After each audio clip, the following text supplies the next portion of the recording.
these people, they think, as I said before, an iron dome of Israeli impunity and anti-Palestinian dehumanization will protect them forever. I don't buy it. I don't buy it at all. I think Western power is declining. I think that impunity is falling, and I think public opinion in the West is shifting.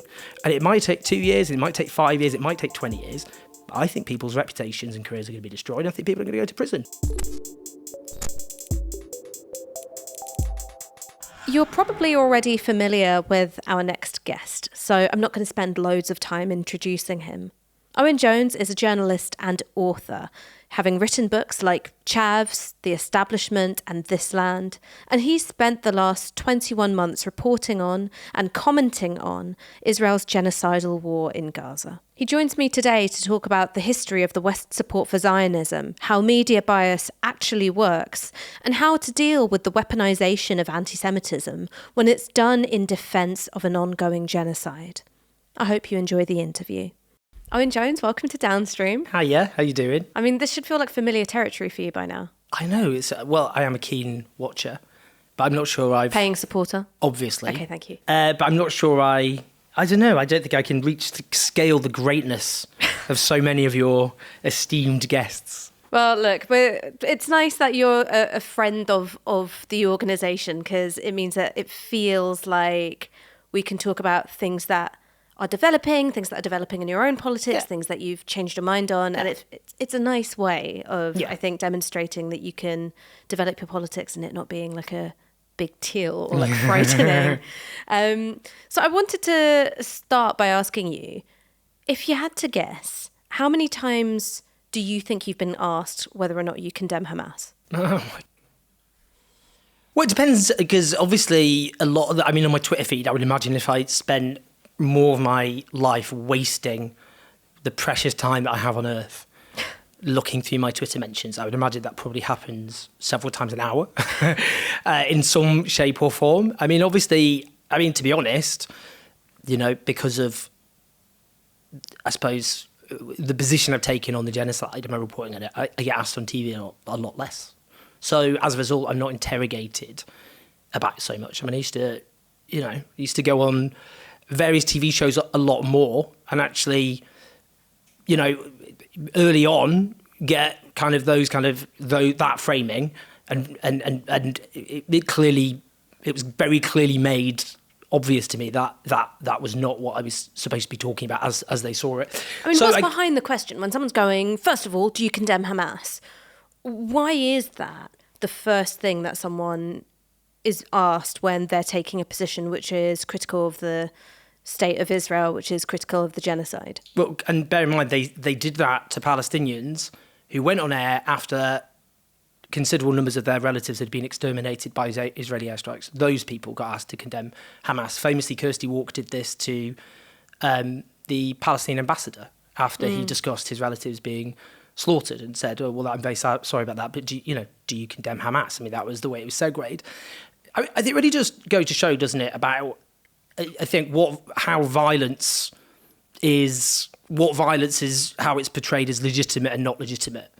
Because, we had this focus on the war crimes that didn't happen on the 7th of October, rather than the ones that did, for a very obvious reason, which was there wasn't enough of a gap between the actual, violence that did take place and what Israel was planning to do on an industrialised scale, and actually infinitely worse war crimes which went on to be committed, because the whole point was to go in the classic way which colonial enterprises have done throughout history, is their violence is depraved and immoral and illegitimate, whilst our violence is morally pure and morally legitimate. And that was the whole premise. So, if you think about, US-based medics who reported on, dozens of US-based medics reporting on the deliberate shooting of Palestinian children in the head and the chest. And you kind of think, well, that should have just been the end of that then, in terms of how this abomination is portrayed.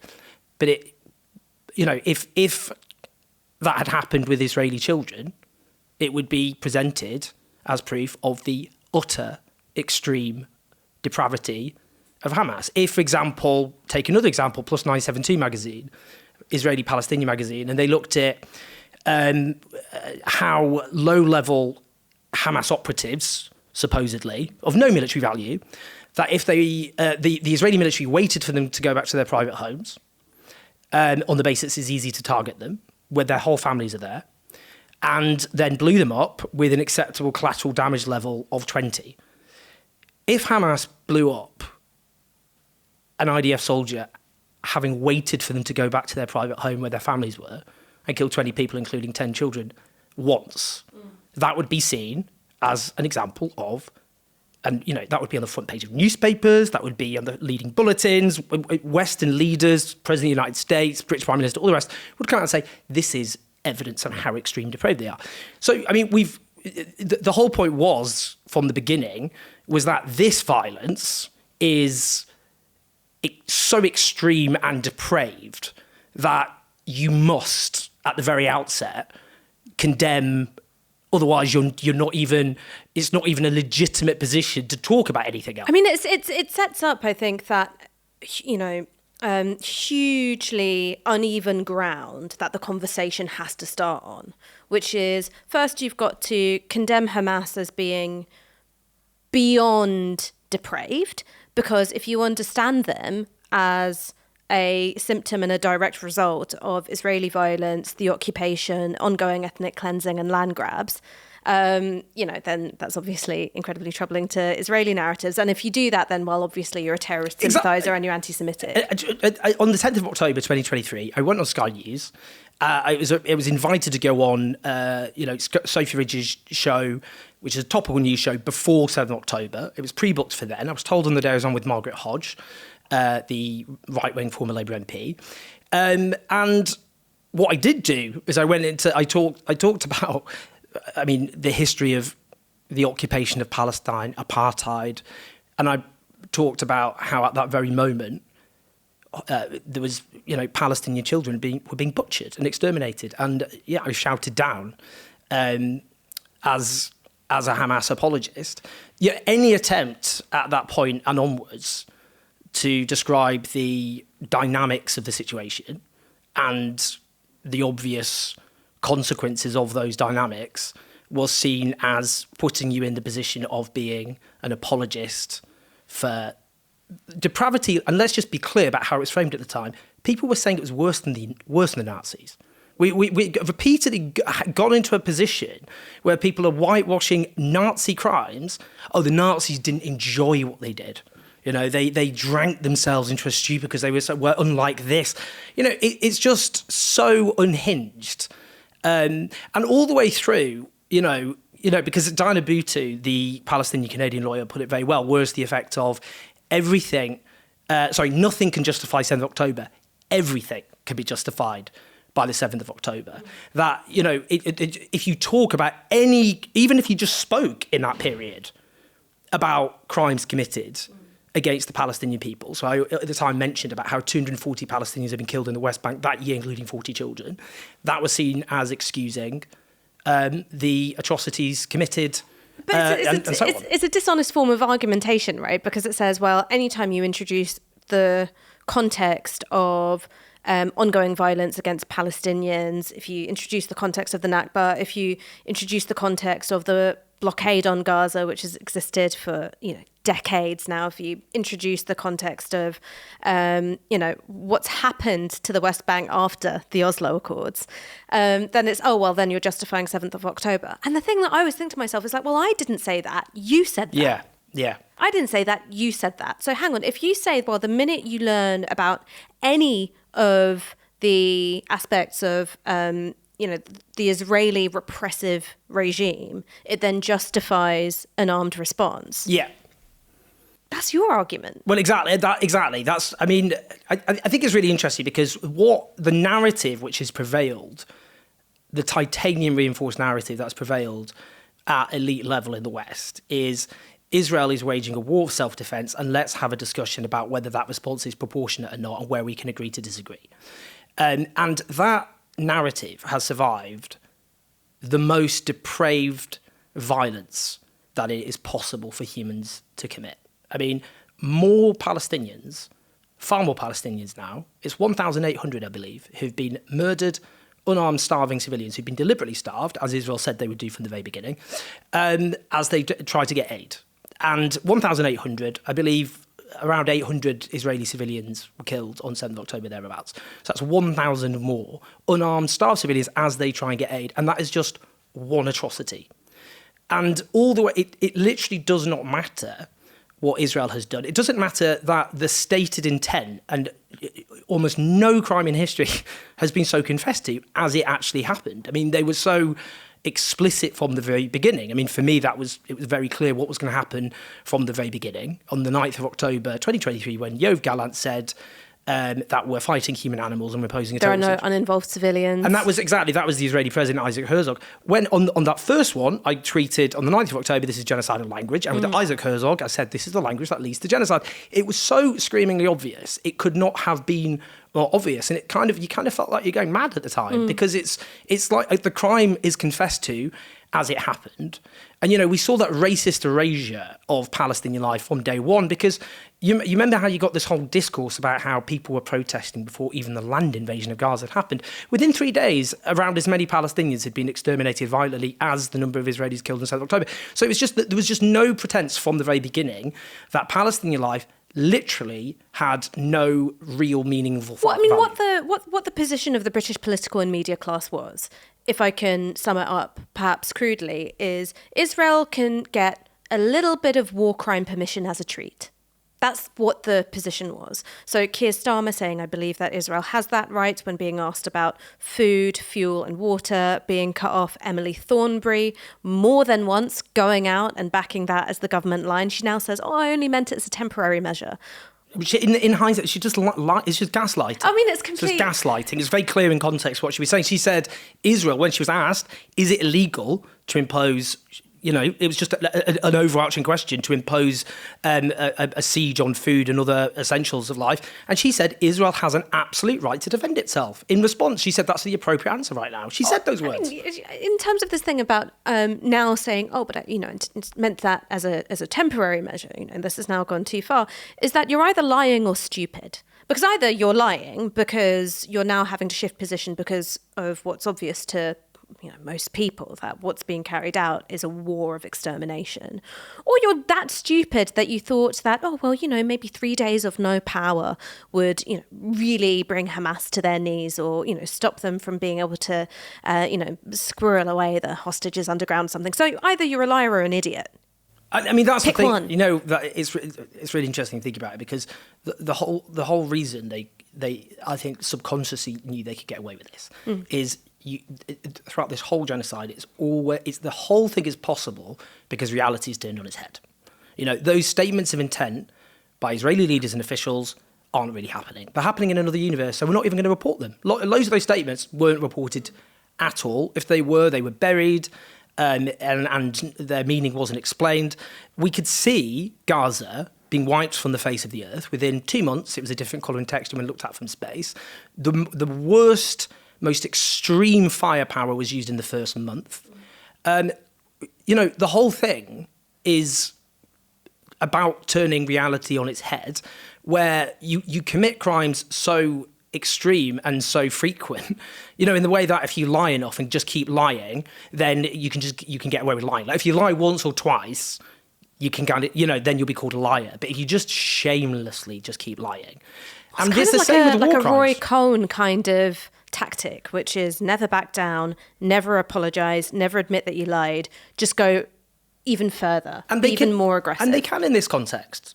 They can because they know they are protected or have been protected by an iron dome of Israeli impunity and the dehumanisation of the Palestinian people. So it means you can just lie and you can gaslight. So when Keir Starmer said that Israel does have that right, he's a human rights lawyer, he should not in any sense legally have answered that question as he did, and he knows that.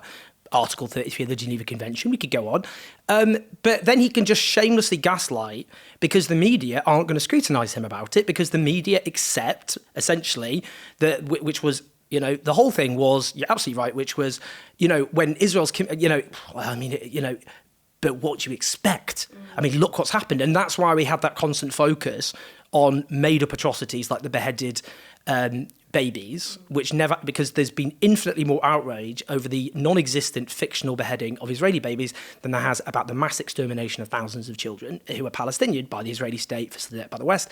Because there's nothing, what can you think that's more depraved than cutting off the head of a baby? Like it's as, and the whole point was, you know, as part of it was, you know, that anything which talked about the lived experience of the genocide being committed against the Palestinians was an attempt to shamelessly deflect from, for example, beheading babies. That's what happened. Yesterday it was reported that Israel had killed the Al Jazeera journalist Anas al-Sharif and 4 of his colleagues, Ibrahim Zahir, Mohammed Koureiker, Mohammed Nufal and Moamen Aliwa. Hundreds of journalists have been murdered in the genocide. Why do you think it is that amongst, in particular, the leading, most well-paid, most famous journalists working in this country, you don't have a sense of professional solidarity and outrage that our international colleagues are being targeted for assassination? Well, I think the basic problem is, given we're talking about how Palestinian journalists, if you don't even regard them as human in the first place, in a meaningful sense, then why are you going to see them as journalists? I mean, you know, anti-Palestinian dehumanisation is so entrenched that they simply do not look... It's not a question of, I don't really think they're journalists. It's the failure to even recognise that their lives have any intrinsic value. And actually, that there's always a question mark over a Palestinian. Like, you know, that they're collectively tainted. You know, not just because of 7th October, but the way they've been presented in the Western media by Western governments and by the Israeli state for so long. So I just don't think a lot of those journalists just see them... it's not that they don't see them as colleagues. You can't see someone as a colleague if you can't see them as a human. And I mean, there'll be people get outraged about that kind of thing. Because, you know, these are people who, you know, if you accuse them of racism, that's far worse. Well, it's how you like, you know, it's worse than the sin of racism. That's the problem. But as in, you know, how could they possibly, if challenged, honestly answer the affirmative if you said to them, do you actually think a Palestinian life, a Palestinian civilian life, has the same equal worth as an Israeli civilian life? And there was nothing about their reporting, nothing about the emphasis they've put on suffering, nothing about the crimes they've refused to report on, nothing about their failure to spell out the objective reality of an atrocity, which is a consensus of genocide scholars believe is a genocide, and obviously every war crime under the sun has been committed. Like there's nothing that points in that particular direction. They wouldn't be able to they wouldn't have the evidence, the vast majority of them, to do that. They showed often visceral horror about 7th October, you know, because they saw Israel and Israelis as us. And, you know, they felt like they, in a sense, that it was an attack on us. It's the attack on the West, because that's how Israel is framed. And the Palestinians are them. They're not people who well, they don't see them as, they're unpeople. So I think, you know, the question mark is always there because of that basic fundamental point. And I think, you know, there is a deference to the Israeli state because and its claims, because Israel is seen as a Western democratic state, and it might have its flaws like all Western democracies do, but it is so therefore, in the way that a Russian claim would be seen as non-credible, which you wouldn't take seriously, you know, and dismissed, an Israeli claim you would treat as legitimate. And you can see that because the Western media throughout, you know, when Israel commits an atrocity, and you see this on the BBC, often they will frame the article around the IDF denials, even though we know the IDF lies like and over again. So at the same time, you know, Israel's saying, well, these journalists who you don't actually think are human based on your output, are terrorists and all the rest of it. And, you know, for them, that's sufficient to make it a little bit too murky. And Israel has always depended on this. It's not about, for them, you can see this with atrocities. they know they've won when it's all a bit who's to know what's real in the fog of war. Both sides are. Well, it's a bit like we just don't. Yeah, and it's kind of what's true and what's not. And some of them might go, well, I don't know what to think about these. And maybe I'll just keep well away. But the thing is, and this is one of the things that pisses me off, is let's say that every one of these individuals had been Hamas militants before they became journalists. Let me, for the sake of argument, say yes, that they were. Because many, if not most, Israeli journalists served in the IDF. Many of them cut their teeth in Israeli army broadcasting, some of whom may have had experience in Israeli military intelligence, in particular propaganda and what they call the legitimization cell. This is how Israeli journalists have cut their teeth. So does that mean that years after they've left the IDF, it would make them a legitimate target to be killed?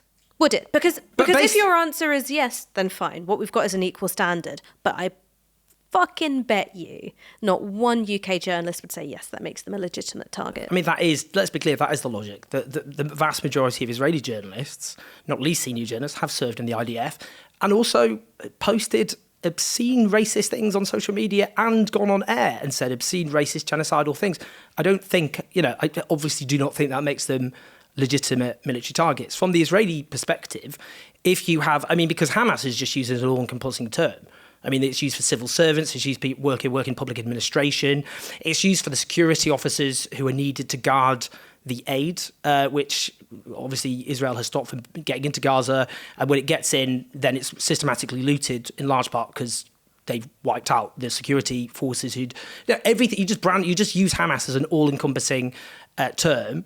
And but based on their logic, of course, yeah. You would just say if anyone's been in the IDF, given the IDF is under international law responsible for an illegal occupation, it has committed multiple war crimes before the 7th of October. We know, just in terms of onslaughts against Gaza, the overwhelming documentation of those war crimes that have been committed, for example, in 2008, 2009, in 2012, in 2014, or whether it be, the March of Return in 2018 in Gaza when they protested and they were massacred and shot in the knees and all the rest of it. Some of those journalists have committed war crimes themselves. There's no question about that. But that would be seen as obscene. The standard is just so, the double standard is just so egregious. Look, the failure of Western journalists to speak out about the lions of the world's press bag, when we say literally the world's most courageous journalist ever, it's just a fact because there's never been such an extermination of journalists ever recorded in such a short space of time. It's never happened. Including often with their entire families and many of their loved ones, many of their friends exterminated. They got up every day literally knowing that any moment could be their last. And it was sometimes. It did become their last moment. They knew, every single one of them has been murdered, knew there was a very high chance they were going to get exterminated. And that they would be deliberately targeted. So, exactly. So not just that they would be... they would face the same possibilities of violence as any Palestinian living in the Gaza Strip, but they would be a specific target for the IDF. Because the IDF often publicly put a target on their heads and made clear. They killed one of those journalists when he had been severely injured and he was lying in a hospital bed. Again, and it is a game we should not have to play, and it's bad to even indulge in lots of ways. But clearly, if an Israeli journalist had been severely injured and Hamas bombed the hospital to kill him, that would be seen as one of the most sick things you could possibly do. And yet Israel can do that, and all that happens afterwards in the Western media is a kind of discussion about whether or not Israel's claims about him being a Hamas-linked militant are correct or not. I don't care. Obviously, it's not relevant at all. That's a war crime in any scenario, by the way. You couldn't kill him if he was an active Hamas militant who'd been severely injured and was like, you can't do these things based on just what international law and what, however nonsensical that is in practice. You cannot do these things. And if a state which was hostile to the West did any of those things, it would be plastered all over the front page news as evidence of how immoral they were and why we need to bomb them. So I think, the failure of Western journalists to speak out is disgusting. it is repulsive. Look, I already had contempt for the industry I work in and most of my colleagues, but honestly, I'm so repulsed by these people. How on earth do they think history is going to judge them? Because to one thing, for many of them to justify this abomination, others the cowards who stayed silent. But to watch the mass slaughter of these journalists, and do you know what's even sicker?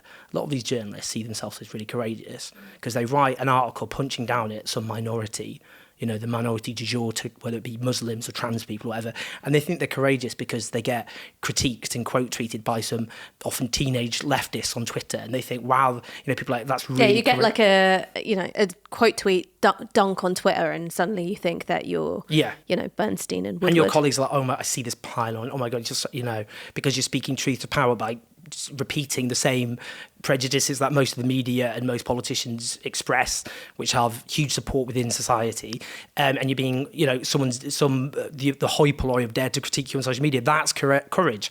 And yet we've seen Palestinian journalists who've literally had to document the extermination of their own people being butchered, often with their entire families, and these Western journalists who think of themselves as, hardy fighters against truth and against speaking truth to power.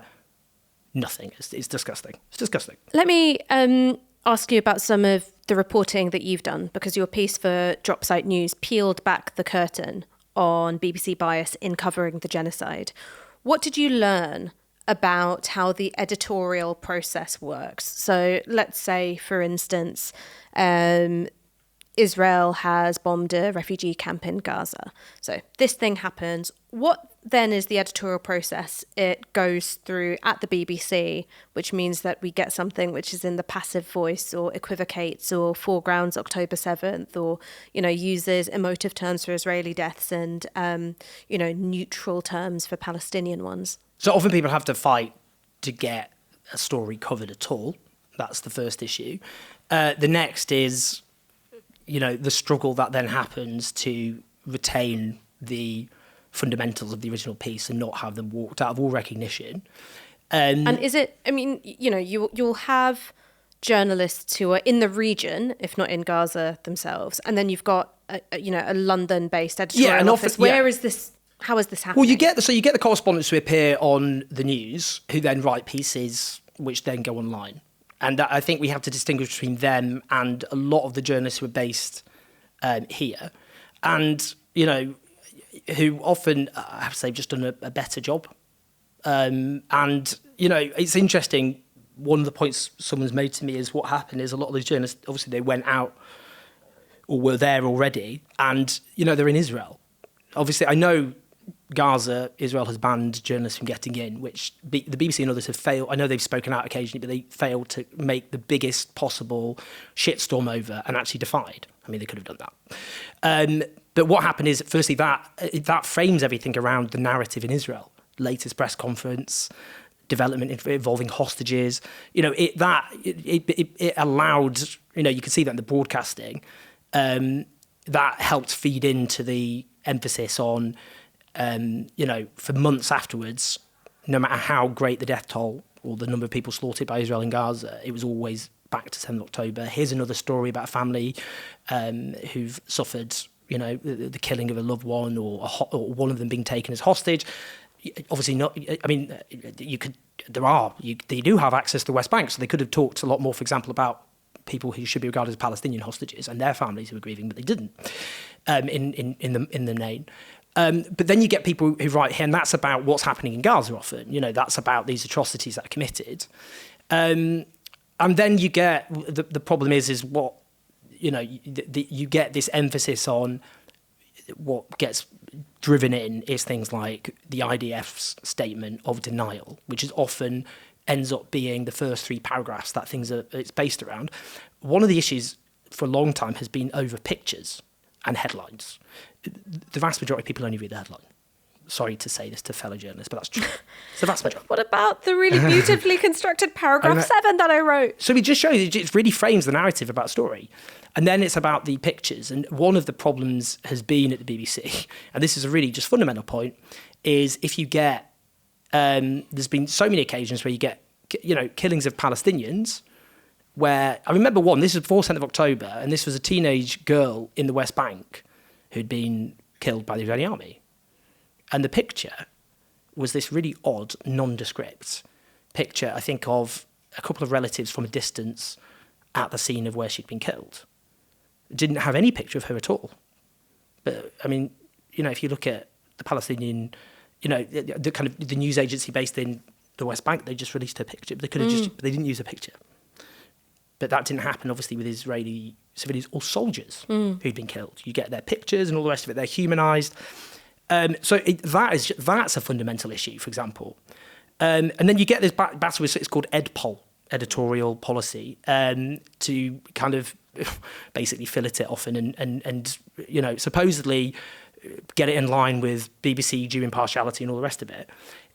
But in practice, what that's meant has been obviously pieces which, firstly, when those articles are written, you can see the contrast. I mean, I worked with data journalists, one of them based at Bloomberg, and we've had a new report, obviously, which was put by the Centre for Media Monitoring, and it's a classic examples of, for example, not just how many articles are written proportionately per death.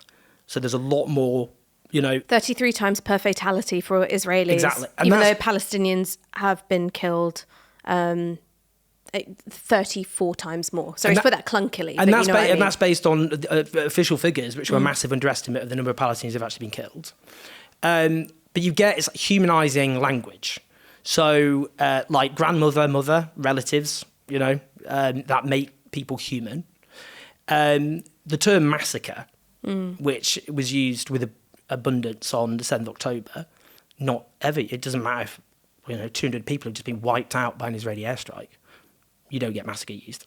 So you just, emotive language, humanising language.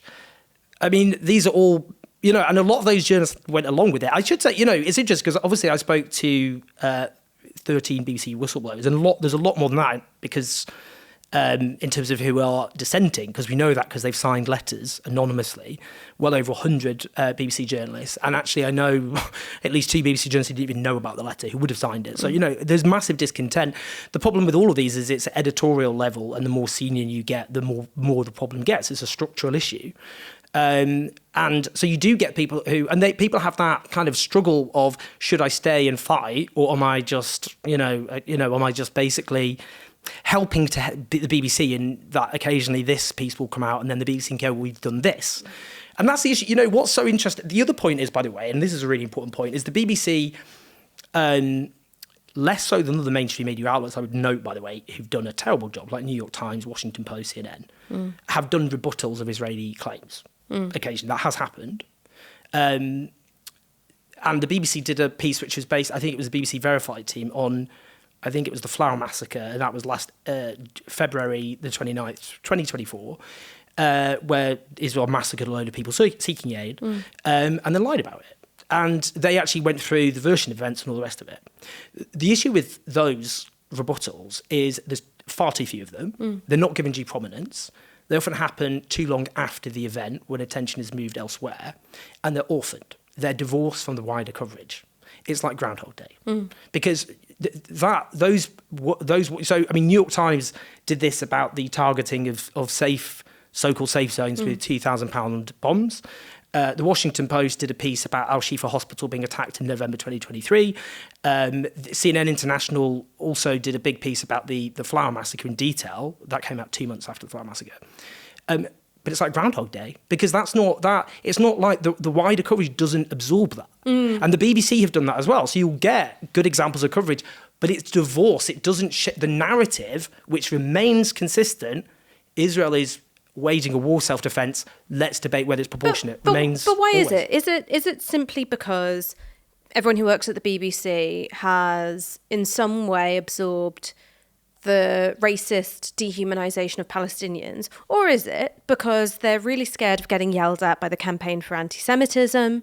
They're scared of, getting yelled at by, the Board of Deputies or, BICOM or, any of these, pro-Israel bodies who weave between saying, yes, we're pro-Israel lobbyists, and, oh, no, what we do is we represent the interest and the experience of the British Jewish diaspora. Because the way in which the sort of backlash to BBC coverage is framed by the Israel lobby is that the BBC is institutionally anti-Semitic. And then examples like, Gary Lineker, or the fact that journalists have signed a letter criticising its coverage, or you've got those, as you described it, these like orphaned pieces which have debunked IDF claims. It's like, well, this shows that the BBC is institutionally anti-Semitic, and then that's picked up by the Times and it's picked up by the Telegraph. I mean, yeah, there's an element of all of these, and they have greater or smaller impacts depending on the person. Obviously, structurally, they all are. Look, I mean, first I would just note that until the 1980s, to become a BBC member of staff, you had to be vetted by the security service. I mean, I don't know, and I wouldn't, we don't know how much that still feeds in. There is, an issue of who gets to be in the BBC. And you do get really good journalists who do get in, and it's important for me to emphasise that. But, there was a selection issue, obviously. The fact, the fact that Robbie Gibb is on the BBC board, and Robbie Gibb is the brother of a Tory minister who started his life... Former minister? Former Tory minister, who himself, Robbie Gibb, started by working for the Tories, including Michael Portillo and Francis Maude, who was the then Shadow Chancellor, ended up then going to the BBC, working at BBC Newsnight, ended up the director of BBC Live Programming, working closely with Andrew Neil, who himself was the chair of the Hard Right Spectator magazine. He ends up then working as director of communications to Theresa May, and then he ends up going back to the BBC board. He's the key public... he's the head of the consortium which takes over the Jewish Chronicle, with a claim he doesn't have editorial involvement, which is, I note, heavily rebutted by journalists who worked at the Jewish Chronicle. The Jewish Chronicle takes a hard right. It was already in a right-wing newspaper, a hard right, even more pro-Israel turn. He's on the BBC board, including with, the board that has control over questions of impartiality at the BBC. That itself tells a story.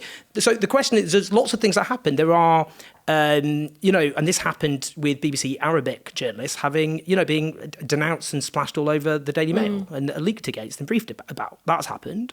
So that fear of you'll get dragged through the media. There's obviously people who want to climb the ladder and think, how does that happen?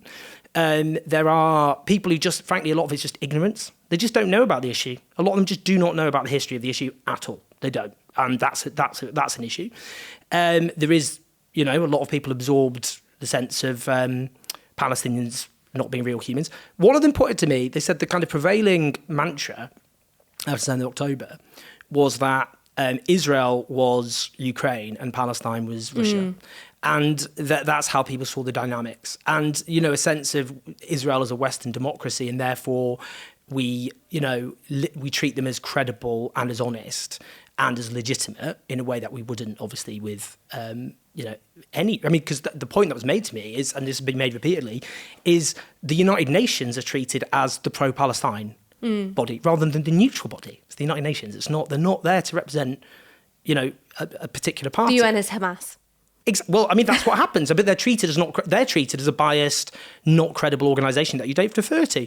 And there's that's come up with, the likes of Amnesty International. But the BBC do defer to Amnesty International when it's to do with states that are not Western allies. So, if it's about Myanmar, Amnesty's a credible organisation and they're taken very seriously. But that's not true, of course, with Palestine. So there's lots of, it's dehumanisation. It's the BBC follows, essentially, the foreign policy establishment line of Britain. That's what it does, and it always has done, as well as leaning towards whoever is the government of the day, which it's always done as well. And I have to say, Alistair Campbell now speaking out, calling it genocide and all the rest of it, he's played a role, because what happened with the Iraq War is, as we saw, the only people who suffered career consequences were the people who opposed it or critiqued it in some way. And we had the BBC top brass ejected over the Iraq War, and that helped. I'm not saying there was some heyday of the BBC, but obviously that made it that had a lasting impact on the BBC in terms of the government's influence on it, including in matters of foreign policy. Or especially on matters of foreign policy. Exactly. I mean, I want to talk a bit about... Okay, when this interview comes out, I guarantee you that there'll be people on Twitter, maybe a couple of people in the comments who will say, well, Ash and Owen are just anti-Semites, and when they're talking about the preferential treatment that Israel gets in the BBC, or if they talk about the network of lobbying organisations which are dedicated to throttling cultural output which humanises Palestinians, then you're talking about, oh, Jews control the media. How do you deal with, one, this, what I think is a broader issue, which is the weaponisation of identity in order to affect political outcomes? And I don't think that's just to do with Israel. I think this happens, you know, on a much wider basis. And then the second thing is, well, how do you talk about organised initiatives to lobby in support of Israel in such a way that, you know, there is something of a stranglehold on media output and there are clear patterns of bias without lapsing into anti-Semitism? It's a really important point. I mean, but just linked to that, by the way, just the point, because it's such a logical fallacy that needs to be confronted. And Deborah Turness, of all people, is the CEO of BBC News, who, as I was told by BBC journalists, in one rowdy editorial meeting a few weeks after 7th of October, said, we've got to remember this all started on 7th of October. But, you know, and the point, it is a really fundamental point, which is that the pro-Israel lobbying groups, obviously much more powerful than pro-Palestinian groups, but they're also seen as legitimate, and they also have the backing of right-wing media organisations.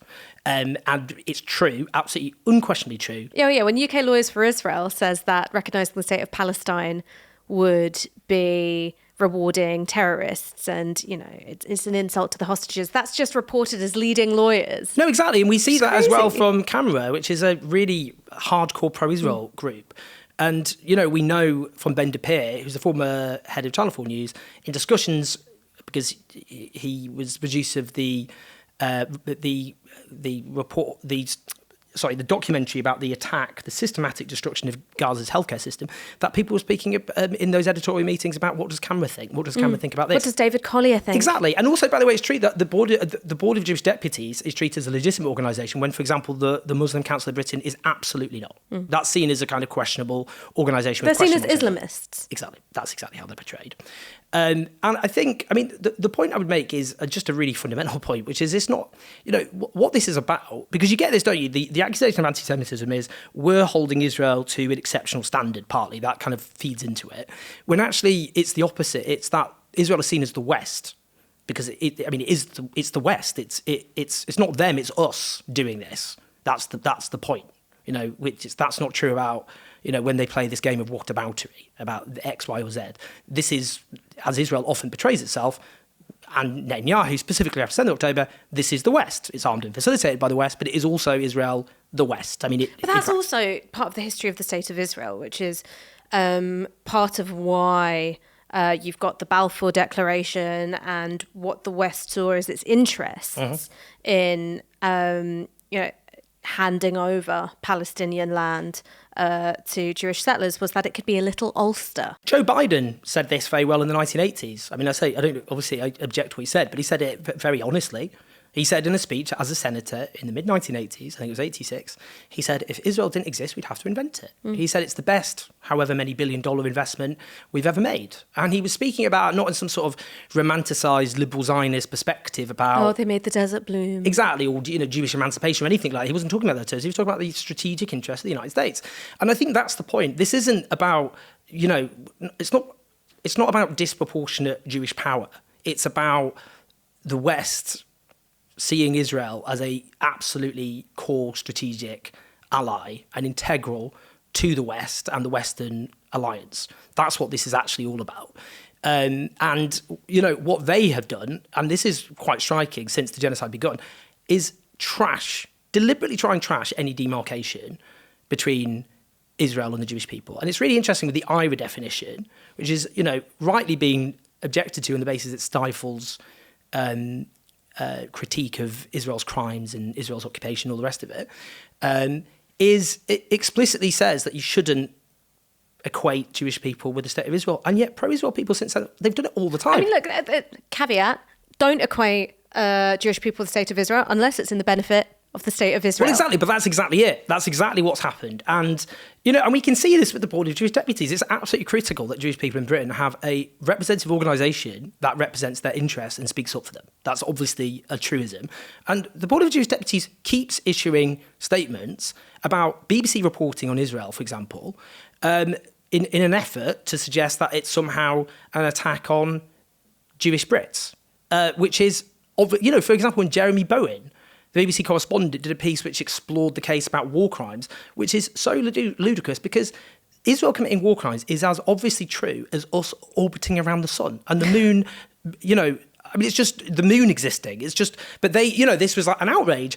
But it's kind of think, what are you doing here? And so there's no question that those organisations have a big influence, and it is a case of weaponising identity. There's no point pretending. I mean, it's a case of, that if the BBC doesn't listen to us, then they are marginalising Jewish people, and they're not listening to the issues of Jewish people that affect us. It means you don't care about Jewish people, and it's just all based, obviously, on this erasure of Palestinian humanity, because the obvious racism underlying that whole assumption is, because you get this sometimes, I know this is something you've explored. I just think it's, if you obviously say something basic about Palestinian humanity or Israeli war crimes, and then you get called anti-Semitic, and then you push back and you go, oh, you're lecturing me as a Jewish person about anti-Semitism.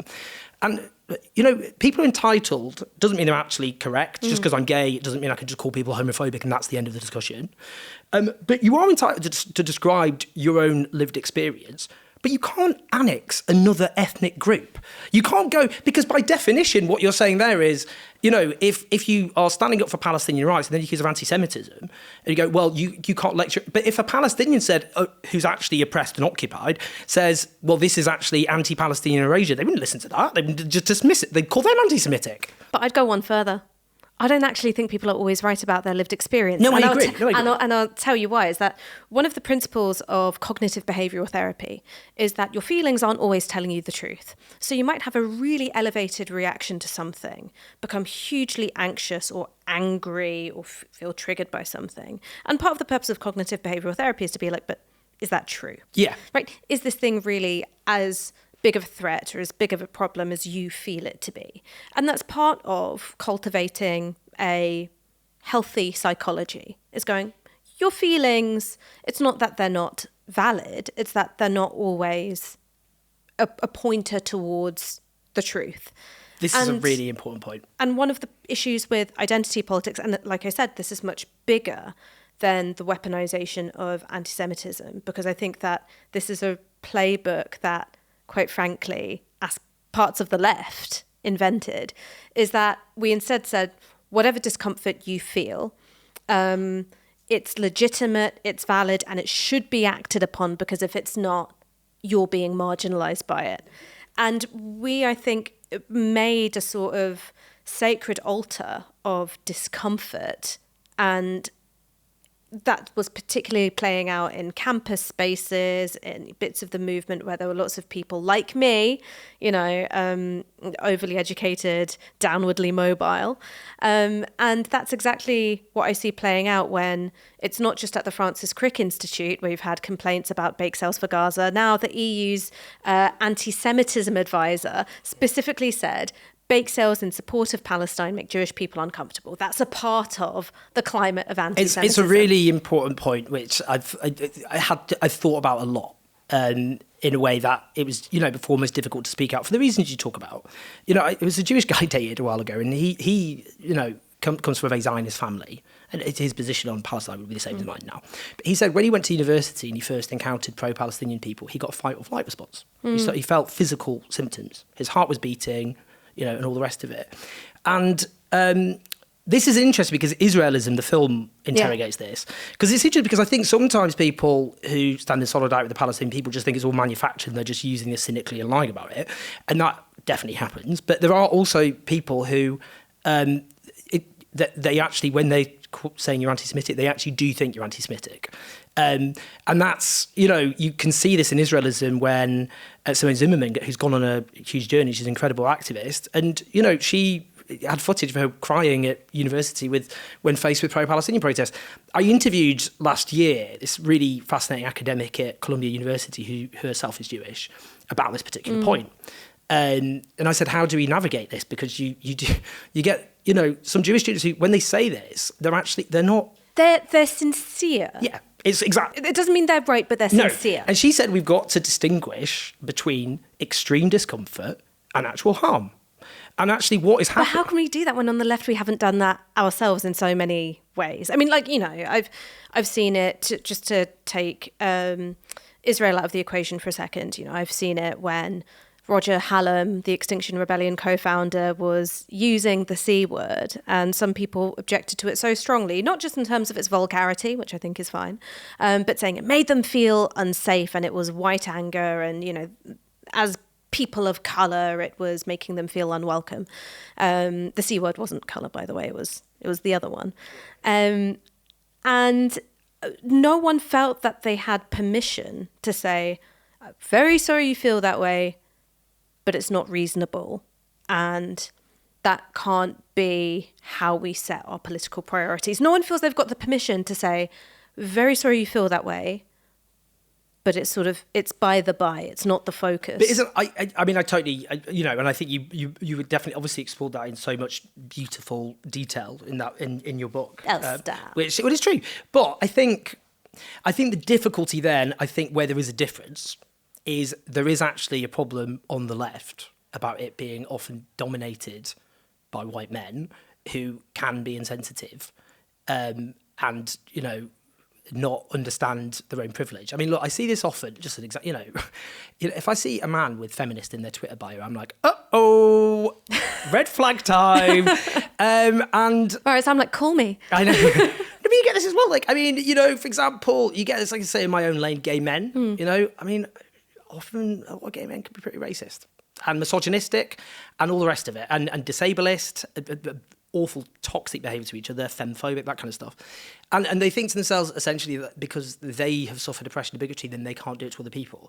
The point I'm making is, I think you do get...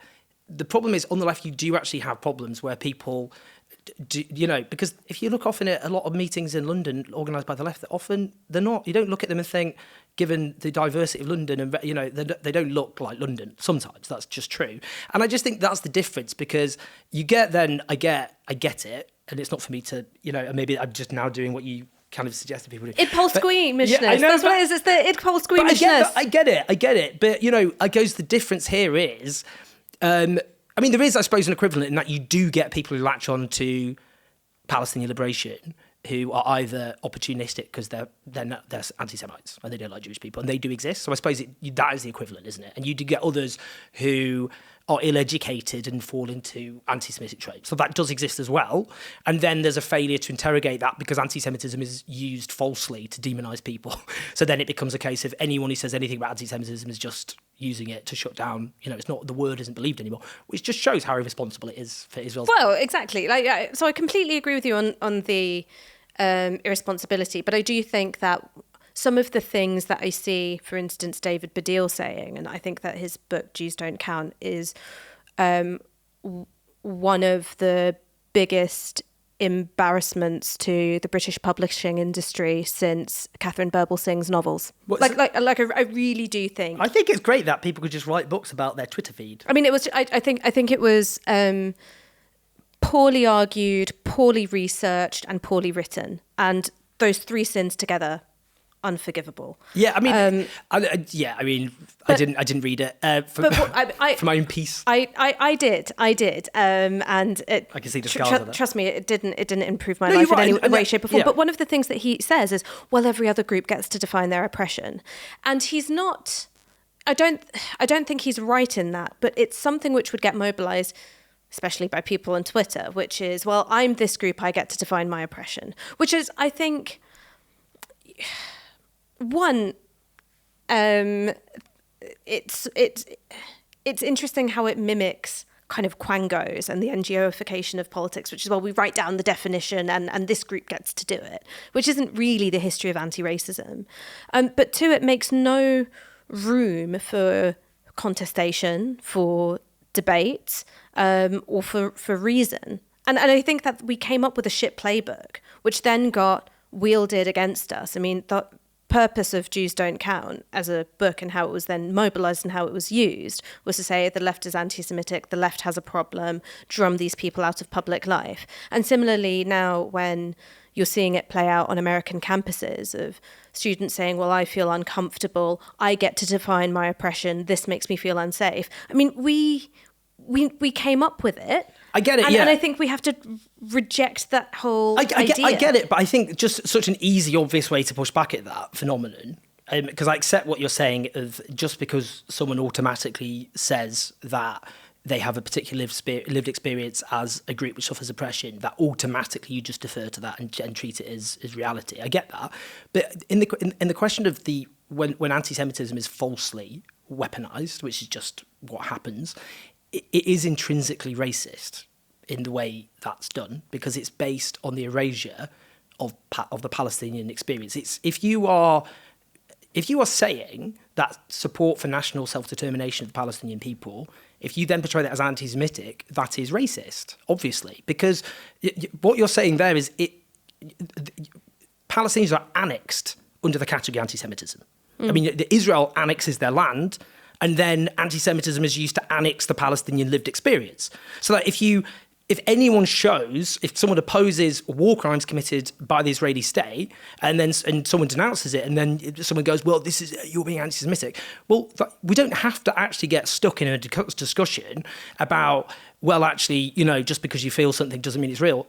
The point there is, it is racism because if a Palestinian then goes, oh, excuse me, can I talk? They would obviously dismiss that, and they wouldn't because their view is the Palestinian lived experience is a subcategory of anti-Semitism discussions. I mean, that's what they've done. That's what pro-Israel cheerleaders have done, and it's obvious racism. I want to ask you something because I've known you for a really long time. We've been good friends for a long time. We've also worked together and in the same sort of field for a really, really long time. And my feeling is that 6 or 7 years ago, you would have been staunchly pro-Palestinian and critical of Israel. But I don't think that you would have spoken about it in such strong or clear terms. And I feel that maybe the domestic discussion of anti-Semitism, and particularly the domestic discussion of anti-Semitism on the left and, with regards to the Corbyn movement, would have been more of a disciplining force in terms of how you'd be framing things. Do you think that's fair? Or Yeah, I think that's absolutely fair. I mean, I think it's very well put. I think sometimes some of the critiques I get are based on some of it just erasure of my record in that, look, I mean, the first kind of TV appearance where kind of I had a viral kind of discussion was in 2012 in Question Time. It was about Israel's assault on Gaza, and I said then actually the way I framed it, because I said Barack Obama says what country on earth would tolerate rockets being fired at them? I said what people on earth would tolerate being besieged? So, and I went through and I framed it, and if you look back, I said talk in very similar ways as I would speak today.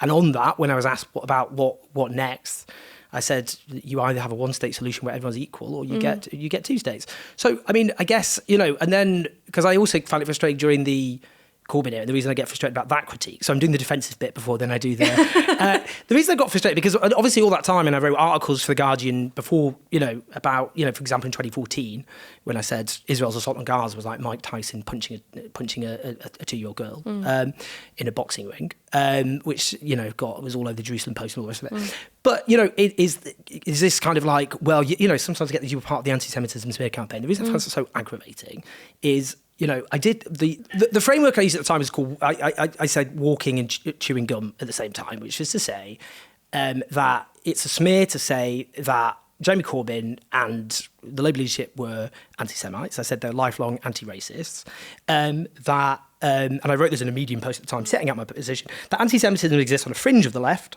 That wasn't representative, but basically one anti-Semite is one too many, which is the same formulation the Labour leadership use. And, the reason I get so aggravated about it is, and you know this too, and I'm going to say, because this happened to you, and this is why I find it annoying. I went on TV over and over again, as did you, to defend the Labour leadership against accusations of anti-Semitism. And we were going on because the shadow cabinet members didn't want to do that. And I'm talking about left-wing members of the shadow cabinet. They didn't want to do it. They didn't want to do it because they didn't want to get called anti-Semitic. So I find it frustrating sometimes when I get that critique, because it's like, Panorama, for example, at the time. Oh, God. Well, exactly. I don't want to I once went on when they did this whole thing about members of Lotto, the Labour opposition, being in Facebook groups. And then I was like, why aren't you attacking the Tories? But in any case, that's what I find frustrating. What I do think, and this is just, because sometimes I think people, you get this kind of motive questioning, and sometimes, careerism, all the rest of it. Sometimes things are just a little bit banal, and this is where I'd be a little self-critical, which is, I need to frame this properly because it sounds, a little bit like some of my best friends are, and it doesn't in this context mean that at all. I've got Jewish relatives. I grew up, a very large number of my friendship group, as you know, are people who are Jewish. And as a result, the lived experience of Jewish people is something that has always had, been part of lots and lots and lots and lots of discussions. And, although obviously, there are so many Palestinians who have educated me, who I've met and all the rest of it, and that's become increasingly true, that wasn't the case. It's not like I have, the Palestinians for years and years, large numbers part of my friendship group. And sometimes it literally is just as banal as that. And you end up at the time thinking about, often people who are Jewish and left-wing talking about, well, I voted for, I support Jamie Corbyn and all the rest of it, but this is real and I'm, and it ends up having a disproportionate, not just because I think talking about, the collective trauma of the Jewish people is important, but I guess where, Serbs have collective trauma. They suffered genocide at the hands of the Ustashi, the Croat Nazi collaborators, who were so extreme the Nazis thought they were too much. You can understand that, but it's not an excuse for obviously for ethnic cleansing or genocide. And I think a lot of that time, because I don't want to, again, during the IRA debate, that's the anti-Semitism definition. I interviewed for The Guardian a Palestinian lawyer to unpick it. So it wasn't like I was airbrushing out of existence in that discussion, Palestinian voices. Did I do that enough? No, absolutely not. Definitely not. And I think there was always a sense of worry and concern, which again, it's not like I'm saying I shouldn't have done that at all. Obviously, I'm not saying that. But I think during that discussion about Labour, when so much of it did relate to Israel, some of it didn't, and it was people actually saying very stupid stuff that had nothing, or bad stuff that had nothing to do with Palestine, actually. But some of it was like Palestinians were being erased from that discussion, including over the IVA discussion, and that's racist. And I should have done more to platform and listen to the lived experience of Palestinians as well, obviously, in that discussion. And I think it all became, I think my understanding of, because on Israel, I was always, in terms of how do we, do you get a two-state or one-state? And now I would just say I would support, again, it's not for me in my lane to determine the future of the Middle East. But as in, my obviously view of the Israeli state as an irretrievably ethno-nationalist project, which can only end up in this calamity, has obviously hardened. You just can't have ethno-nationalist states, in my opinion, whatever the context. I don't think Israel has made Jewish people safer. I think the most dangerous place to be Jewish on earth is Israel. You'd obviously be a lot safer in Britain or France as a Jewish person in that period. And I'd also note that in the 1970s, when a far-right junta ruled Argentina and targeted Jews whilst doing Nazi salutes and disproportionately killed Jews, Israel was arming that junta. So it's not exactly like they were this big, guiding light of, this protective shield of Jews globally. It's just not true. And you can see them now making alliances with the European far-right. So, I guess, with the genocide, obviously, I just think, that has obviously just changed me forever in lots of fundamental ways. The way, I haven't changed my view about, a lasting peace, which, where you have Jewish people and Palestinian living, on the basis of justice and equal rights. And equal rights, that's what I believe in. I believe in a one-state solution with equal rights for all. Which is funny, isn't it? Because that should just be a basic liberal principle. It's really interesting how, basic liberal precepts are just abandoned in the entire and seen as extreme and deranged, basically, and racist and hateful and dangerous.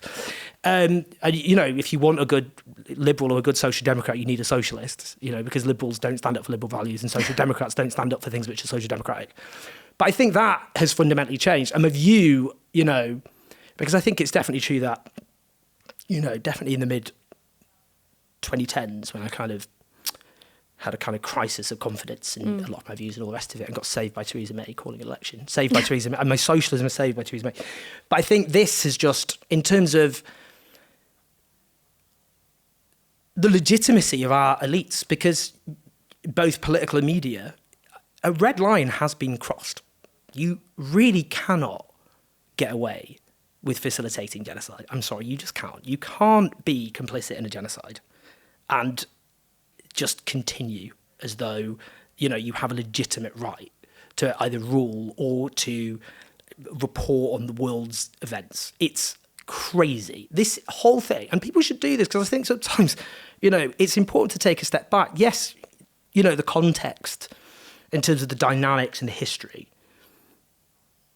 but you should never, ever stop being shocked. You should always tell yourself, as I tell myself every day, I cannot believe this is actually happening. And it's a case of, with our elites, it's a case of, wow, you've really gone and done it this time. The terrible crimes that have been committed, the financial crash and then making ordinary people pay for it, the invasion of Iraq and the terrible horrors of that. But this is so obviously a monstrous crime, which is confessed to more than any other crime as it happened, more documented than any other crime has actually happened in history.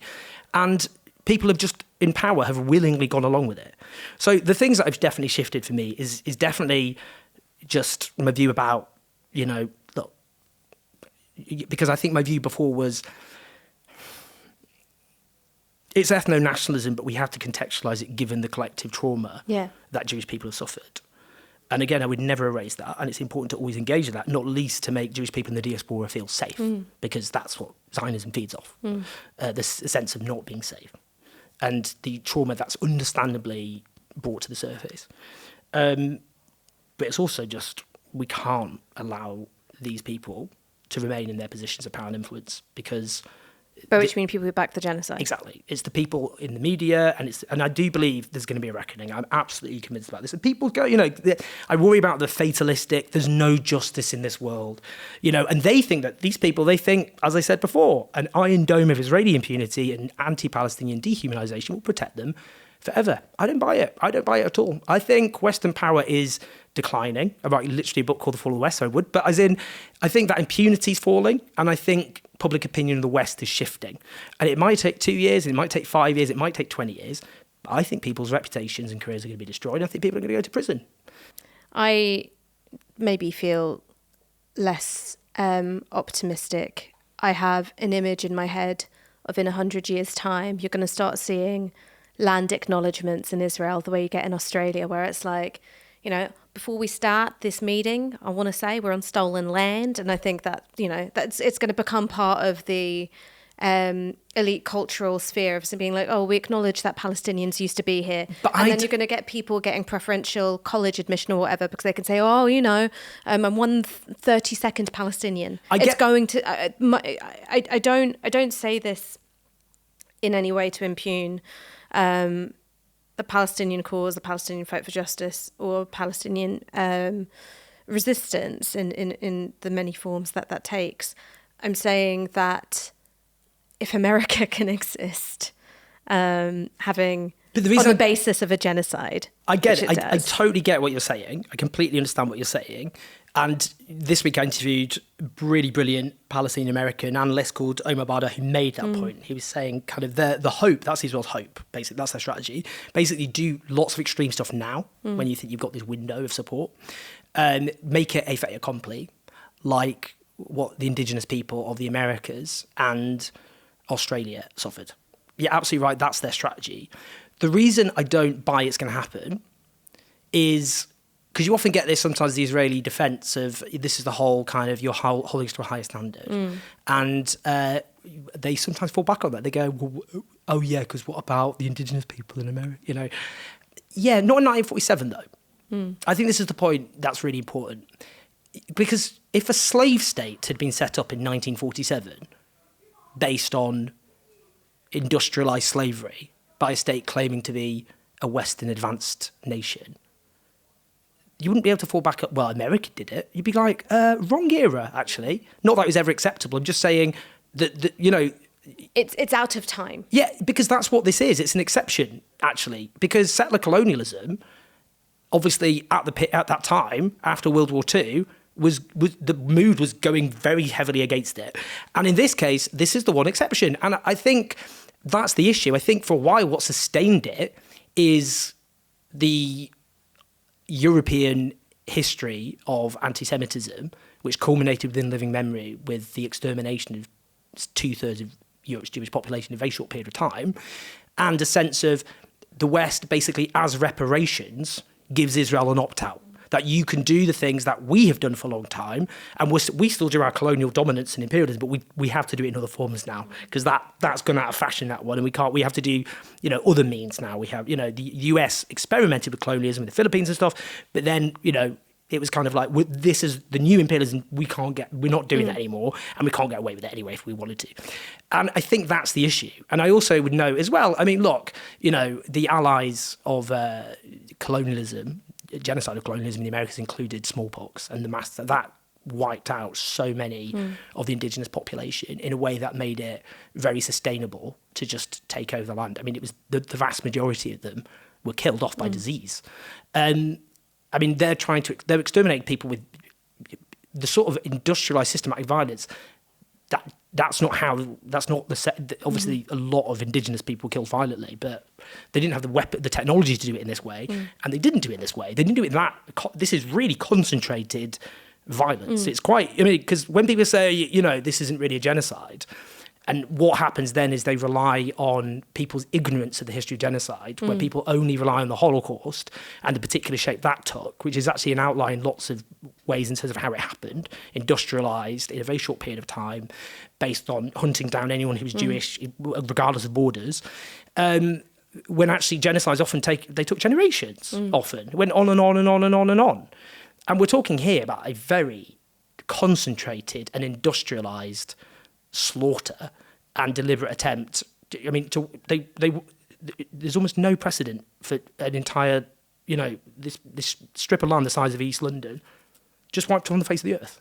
I've got one last question about this before I set you free and throw you back in the sea like a trout that I caught sports fishing.